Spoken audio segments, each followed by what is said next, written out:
उनसे निवेदन किया कि हम आप सब घर परिवार के लोग हैं और जो गलतफहमियों के कारण हम लोगों के बीच में जो आपसी खींचातानी हो रही थी या लोग पीछे से उसका फायदा ले रहे थे, तो हम लोग आपस में साथ बैठ के इन सारी समस्याओं का निदान करें और महाराज जी के पास जो एक संकल्प लिए हैं वृक्षों का लगाने का, वैसे ही हमने जो स्थान जिस पे हमें खनन का कार्य करना है, उस जमीन 12 हेक्टेयर जो जमीन हमें मिली है, उस 12 हेक्टेयर जमीन के बदले 12 हेक्टेयर जमीन वन विभाग को दी है। उस पे पेड़ पौधे लगाने के लिए 2 करोड़ 63 लाख रुपया भी शासन के पास जमा कराया है। वो वृक्ष लगाए जाएंगे उस स्थान पर। साथ में खदान क्षेत्र में जो वृक्ष लगाए जाते हैं वो वृक्ष भी लगाए जाएंगे।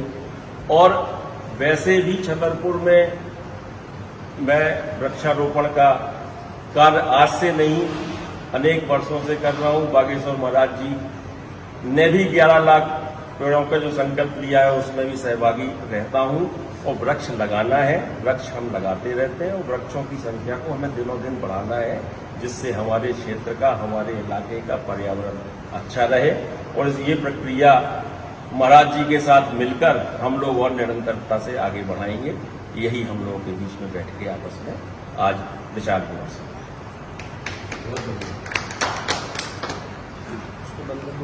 ठीक। श्री सीताराम। आज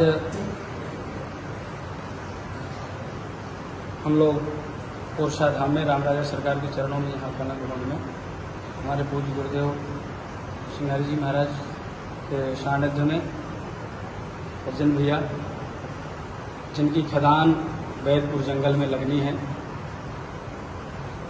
मुझे जो अखबार पढ़ने के बाद में ये जानकारी मिली थी कि वहाँ पर 25,000 वृक्ष काटे जाएंगे, वो जानकारी के तहत मैं वहाँ पर गया और उस संघर्ष को जारी किया था। बाद में चाचा ने मुझे अभी आज बैठ करके पूरा वृत्तांत बताया कि वहाँ पर जितने वृक्ष कटने हैं उससे दुगने वृक्ष लगाए जाने हैं। उसके लिए कई हेक्टेयर भूमि वहाँ पर उसके लिए आवंटित कर दी गई, चाचा के द्वारा खरीद करके दी जा चुकी है और लगभग 2 करोड़ 63 लाख रुपए उसमें वृक्षारोपण के लिए भी दिया जा चुका है। और चाचा ने भविष्य में भी हम संतों के पास में बैठ करके संकल्प लिया है कि आगे बहुत से पेड़ लगाए जाएंगे, सैकड़ों हजारों की संख्या में पेड़ लगाए जाएंगे। साथ मिल करके कुछ भैया को ठीक से बातें समझ में नहीं, कुछ हमें ठीक से बातें समझ में नहीं आई, जिसके कारण से जो वहाँ पर लड़ाई झगड़ा हुआ, मुझे भी उसमें बहुत खेद है। हम साधु ब्राह्मण को आपस में लड़ना नहीं चाहिए, ये उचित नहीं है।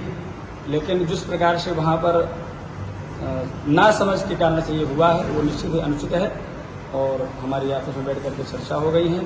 सारी प्रक्रिया को यहीं पर रोक दिया गया है। आगे ना तो चाचा की आगे प्रक्रिया बढ़ाएंगे और न किसी प्रक्रिया को हम आगे बढ़ाएंगे। जैसे